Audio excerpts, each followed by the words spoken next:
নমস্কার সকলকে। অনেকের এই প্রশ্ন মনে জাগে যে আমি তো অ্যাবসলিউটলি ফাইন, ফিট, আমি তো ঠিক আছি, তাও আমি রেকি কেন শিখবো বা রেকি বা আমি মেডিটেশন কেন করব। তো তাদের সকলের জন্য আমার কিছু কথা। প্রথম কথা হচ্ছে, আমি ঠিক আছি এটা আপনি কি করে বুঝছেন আমি জানি না, কারণ আপনি যেই ঠিক আছিকে বলছেন সেটা আপনি আপনার ফিজিক্যাল বডিকে বলছেন। এছাড়া ফিজিক্যাল বডি ছাড়া আরও 4টে সাটল বডি আছে, সেগুলো ঠিক আছে কি নেই সেটা বোঝার জন্য নিজের ভিতরে প্রবেশ করার প্রয়োজন আছে। সেটা উইদাউট মেডিটেশন পসিবল নয়, প্রথম। দ্বিতীয় কথা হচ্ছে, আমি একটা ছোট্ট গল্প বলি, ছোট্ট, একদম ভেরি স্মল। শিবজি, মহাদেব এবং পার্বতী বসে ওরা বসে আছেন। হঠাৎ মহাদেব একা একটু দূরে গিয়ে নিজের ধ্যানস্থ হলেন উনি, এবং কিছুক্ষণ বাদে উনি যখন ধ্যানস্থ, কিছুক্ষণ বাদে পার্বতী কি করেছেন, আমাদের মা জগৎ মাতা, উনি গিয়ে পিছন দিক দিয়ে গিয়ে মহাদেবের চোখটা যেরকম করে আমরা ধরি, এরকম করে একটা পিছন দিক দিয়ে হাত এসে ধরেছে।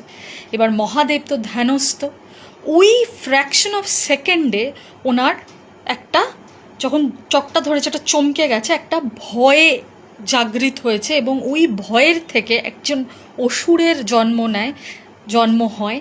সেই অসুরের নাম হলো অন্ধকাসুর। তাইলে আমি আপনাদেরকে প্রশ্ন করছি, এরকম কতবার আমরা দিনের মধ্যে ভয় পাচ্ছি, এরকম কতবার আমাদের দিনের মধ্যে গ্লানি আসছে, দুঃখ আসছে, এরকম কতবার আমার ঈর্ষা আসছে, আমার তো জানা নেই। কিছু কনসিয়াসলি করছি, কিছু সাবকনসিয়াসলি করছি। আর প্রত্যেকটা ইমোশনস অর্থাৎ এনার্জি, এবং সেই এনার্জিগুলো আমাদের ভিতরে স্টোরড হচ্ছে, এবং হতে হতে হতে হতে সেটি একটি রোগের কারণ হচ্ছে, বা ফিনান্সিয়াল ক্রাইসিসের কারণ হচ্ছে, বা ভালো না থাকার কারণ হচ্ছে। এই ইমোশনসগুলো ডেইলি নিজের ভিতর থেকে পরিষ্কার করার জন্য আমরা মেডিটেশন করি, এর জন্য আমরা রেকি করি। এটা কন্টিনিউয়াস প্রসেস, এটা একদিনের প্রসেস নয়। রেকি একদিন শিখে গেলে হয় না, এটা রোজ করতে হবে আমাদেরকে। আমাদের এই রোজ নিজেদেরকে পরিষ্কার করা, নিজেদের ইমোশনসগুলোর পরিষ্কার করার যে পদ্ধতিটা, সেটার সঙ্গে তো আমাদেরকে সকলকে জুড়তে হবে। তবেই না আমরা এই মহাজাগতিক শক্তিরকে অনুভব করতে পারবো, এবং মহাজাগতিক শক্তির যখন আমাদের সঙ্গে মিলেমিশে যায়, তার যে আনন্দ, তাকে অনুভব করতে পারবো। Thank you very much.